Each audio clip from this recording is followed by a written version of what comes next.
Bismillahirrahmanirrahim. Assalamualaikum warahmatullahi wabarakatuh.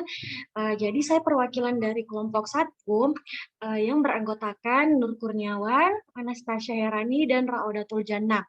Kali ini saya akan membahas atau memberikan materi pembelajaran tentang karakteristik anak berkebutuhan khusus. Yang pertama yaitu latar belakang.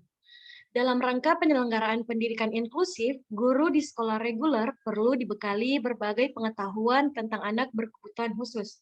Di antaranya mengetahui siapa dan bagaimana anak berkebutuhan khusus tersebut, serta karakteristiknya. Dengan pengetahuan tersebut, diharapkan guru mampu melakukan identifikasi peserta didik di sekolah maupun masyarakat di sekolah. Identifikasi anak berkebutuhan khusus diperlukan agar keberadaan mereka dapat diketahui sedini mungkin. Selanjutnya, program pelayanan yang sesuai dengan kebutuhan mereka dapat diberikan. Layanan tersebut dapat berupa penanganan medis, terapi, dan pelayanan pendidikan dengan tujuan mengembangkan potensi mereka. Dalam rangka mengidentifikasi atau menemukan anak berkebutuhan khusus, diperlukan pengetahuan tentang berbagai jenis dan tingkah kelainan anak. Di antaranya adalah kelainan fisik, mental, intelektual, sosial, dan emosi. Nah, jadi apa sih itu pengertian anak berkebutuhan khusus? Jadi, anak berkebutuhan khusus adalah anak yang dalam pendidikan memerlukan pelayanan yang spesifik. Jadi, anak berkebutuhan khusus itu berbeda dengan anak pada umumnya. Anak berkebutuhan khusus ini mengalami hambatan dalam belajar dan perkembangan. Selanjutnya yaitu tentang kategori anak berkebutuhan khusus. Secara umum, rentangan anak berkebutuhan khusus meliputi 2 kategori, yakni anak yang memiliki kebutuhan khusus yang bersifat permanen, yaitu akibat dari kelainan tertentu, dan anak berkebutuhan khusus yang bersifat temporer, yaitu mereka yang mengalami hambatan belajar dan perkembangan yang disebabkan kondisi dan situasi lingkungan. Anak berkebutuhan khusus temporer apabila tidak mendapatkan intervensi yang tepat dan sesuai dengan hambatan belajarnya, tersebut dapat menjadi permanen. Berikutnya tentang klasifikasi anak berkebutuhan khusus. Itu yang pertama ada anak dengan gangguan penglihatan atau tunanetra. Jadi tunanetra ini terbagi lagi menjadi 2. Yang pertama yaitu anak kurang awas atau low vision, dan yang kedua anak tunanetra total. Yang kedua yaitu anak dengan gangguan pendengaran dan bicara, biasa disebut tunarungu atau tunawicara. Terbagi menjadi 2 yaitu anak kurang dengar dan anak tuli.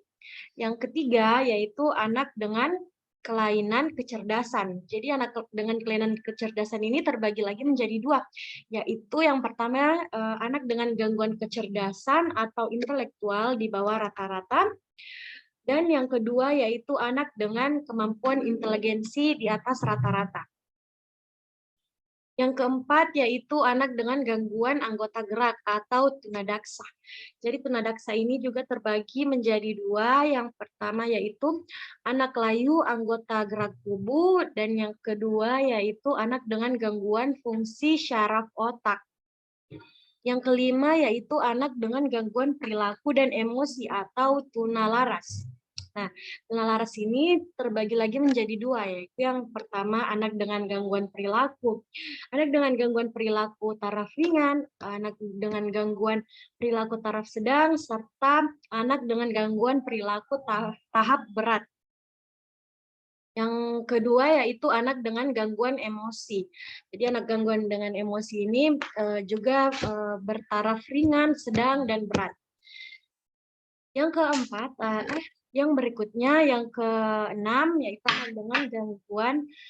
anak dengan gangguan emosi. Yang ketujuh anak gangguan belajar spesifik. Yang ke-8 anak lamban bicara atau slow learn, dan yang ke-9 adalah anak autis, dan yang ke-10 adalah anak ADHD.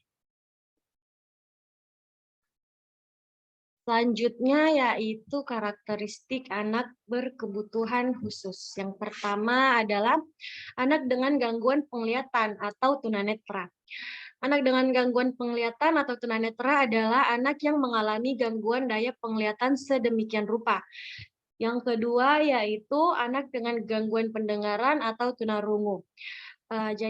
Anak tunarungu adalah anak yang kehilangan seluruh atau sebagian daya pendengarannya, sehingga mengalami gangguan komunikasi secara verbal.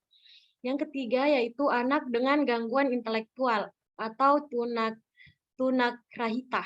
Jadi anak tunaharita yaitu retardasi mental adalah anak yang secara nyata mengalami hambatan dan keterbelakangan perkembangan mental intelektual di bawah rata-rata. Para tunagrita mengalami hambatan dalam tingkah laku dan penyesuaian diri. Semua itu berlangsung atau terjadi pada masa perkembangannya. Yang keempat yaitu anak dengan gangguan gerak anggota tubuh atau tunadaksa. Jadi anak tunadaksa adalah anak yang mengalami kelainan atau cacat yang menetap pada anggota tubuh seperti sandi dan otot. Mereka mengalami gangguan gerak karena kelayuan otot atau gangguan fungsi syaraf otak. Pengertian anak tunadaksa bisa dilihat dari segi fungsi fisiknya dan dari segi anatominya. Yang kelima yaitu anak dengan gangguan perilaku dan emosi atau tunalaras. Anak dengan gangguan perilaku atau tunalaras adalah anak yang berperilaku menyimpang baik pada taraf sedang, berat, dan sangat berat. Biasanya terjadi pada usia anak dan usia remaja sebagai akibat terganggunya perkembangan emosi dan sosial atau keduanya, sehingga merugikan dirinya sendiri maupun lingkungan. Yang keenam, ada anak cerdas istimewa dan bakat istimewa. Jadi, anak yang memiliki potensi kecerdasan istimewa dan anak yang memiliki bakat istimewa adalah anak yang memiliki potensi kecerdasan atau inteligensi kreatif dan tanggung jawab terhadap tugas di atas anak-anak seusianya atau anak-anak normal. Yang ketujuh yaitu lamban belajar. Jadi lamban belajar adalah anak yang memiliki potensi intelektual di bawah anak normal. Tidak termasuk anak tunagrita. Biasanya memiliki IQ sekitar 80 sampai 85. Dalam beberapa hal, anak ini mengalami hambatan atau keterlambatan berpikir, merespon rangsangan, dan kemampuan untuk beradaptasi, tetapi lebih baik dibandingkan dengan anak tunagrita. Mereka membutuhkan waktu belajar lebih lama dibandingkan dengan teman sebayanya. Yang ke-8 yaitu anak berkesulitan belajar spesifik. Anak kesulitan belajar adalah individu yang mengalami gangguan dalam suatu proses psikologis dasar, disfungsi sistem syaraf pusat, atau gangguan neurologis yang dimanifestasikan dalam kegagalan nyata. Dalam pemahaman, gangguan mendengarkan, berbicara, membaca, mengeja, berpikir, menulis, berhitung, atau keterampilan sosial. Yang kesembilan yaitu anak autis. Anak autis adalah seorang anak yang hidup dalam dunianya. Anak autis cenderung mengalami hambatan dalam berinteraksi, komunikasi, dan perilaku sosial.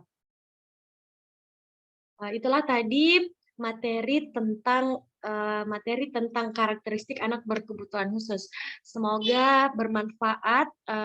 Terima kasih dan wassalamualaikum warahmatullahi wabarakatuh.